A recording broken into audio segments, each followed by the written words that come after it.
की जसं normal delivery नंतर चांगलं राहतं तसं सिझेरियन नंतर कॉम्प्लिकेशन्स जास्त राहतात. सी सेक्शन करायचं की नॉर्मल डिलिव्हरी करायची हे आपण पूर्ण प्रेग्नन्सी मध्ये काय काय रिस्क फॅक्टर आहे त्यावरून आपण हे ठरवतो. आणि 9 महिने पूर्ण झाल्यानंतर सुद्धा आपल्याला बेबी एक्झामिनेशन करून आपण ठरवतो बेबी ऍडिक्वेट आहे की ऍडिक्वेट नाहीये, सगळ्यावरती लाड असते किंवा दिवसवरती गेले असते किंवा बीपी वाढलेला असतो, असे भरपूर काही अनेक रिस्क फॅक्टर्स असतात. त्यासोबतच पाणी गर्भवतीच्या अवस्थेमध्ये पाणी अॅम्नियोटिक फ्लुइड मध्ये लायकर बरोबर आहे कमी आहे, म्हणजे हा काही एक ऑप्शन नाहीये तुमच्यासमोर, ही एक डेफिनेटिव्ह मॅनेजमेंट आहे डिलिव्हरीची. सगळ्यात महत्वाचं म्हणजे प्रेग्नन्सीचा आउटकम जे आहे ते अगदी व्यवस्थित असायला पाहिजे, म्हणजेच गर्भवती स्त्री सुद्धा सेफ राहायला पाहिजे, त्यासोबतच होणारे जे मूल आहे ते सुद्धा सेफली डिलिव्हर व्हायला पाहिजे. आपल्याला असं नको व्हायला जे की आधीच्या काळामध्ये व्हायचं की नॉर्मल डिलिव्हरीमुळे मातेचा काही प्रॉब्लेम होत आहे किंवा बाळामध्ये काही ऍस्फेक्सी येत आहे किंवा त्याला श्वास घ्यायला त्रास होत आहे किंवा बाळाच्या डोक्याला सूज येत आहे, किंवा जेव्हा सिझेरियन सेक्शन अवेलेबल नव्हते तेव्हा नॉर्मल डिलिव्हरी सोबत भरपूर काही चांगल्या गोष्टी होत्या, पण त्यासोबत त्याचे भरपूर काही दुष्परिणाम सुद्धा होते जे पण स्त्रीला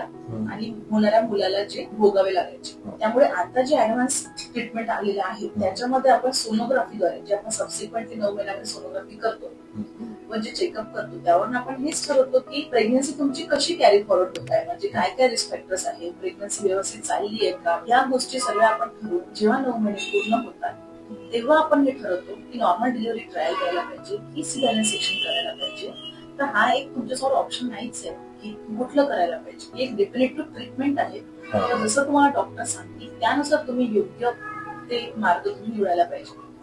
तर काही काही पेशंटमध्ये पेशंट म्हणतात की आम्हाला नॉर्मल डिलिव्हरी जायचंच नाहीये, सिझेरियन सेक्शनच करायचंय, आम्हाला नॉर्मल डिलिव्हरीचा त्रास सहन नाही करायचंय. अशा केसमध्ये पेशंटला राईट असतो की ते ठरवू शकतात की आम्हाला सिझेरियन सेक्शन करायचं आहे की नॉर्मल डिलिव्हरी, हा पूर्णपणे पेशंटचा एक राईट आहे. जर का पेशंट स्वतःहून त्या केसमध्ये रेडी होत आहे की नाही आम्हाला नॉर्मल डिलिव्हरीचा त्रास सहन नाही करायचा आहे, तर अशा वेळेस आपण पेशंटच्या विलिंगनेसला सुद्धा महत्व देतो. त्यामुळे दोन्ही प्रक्रियेचे काही प्रोज आहे काही कॉन्स आहे, म्हणजे काही फायदे आहेत काही तोटे आहेत. तर सी सेक्शन मुळे प्रॉब्लेम होतो, नंतर पाठ दुखते किंवा नॉर्मल डिलिव्हरी पाठ दुखत नाही, असेही सर्व मला वाटते गैरसमज आहे.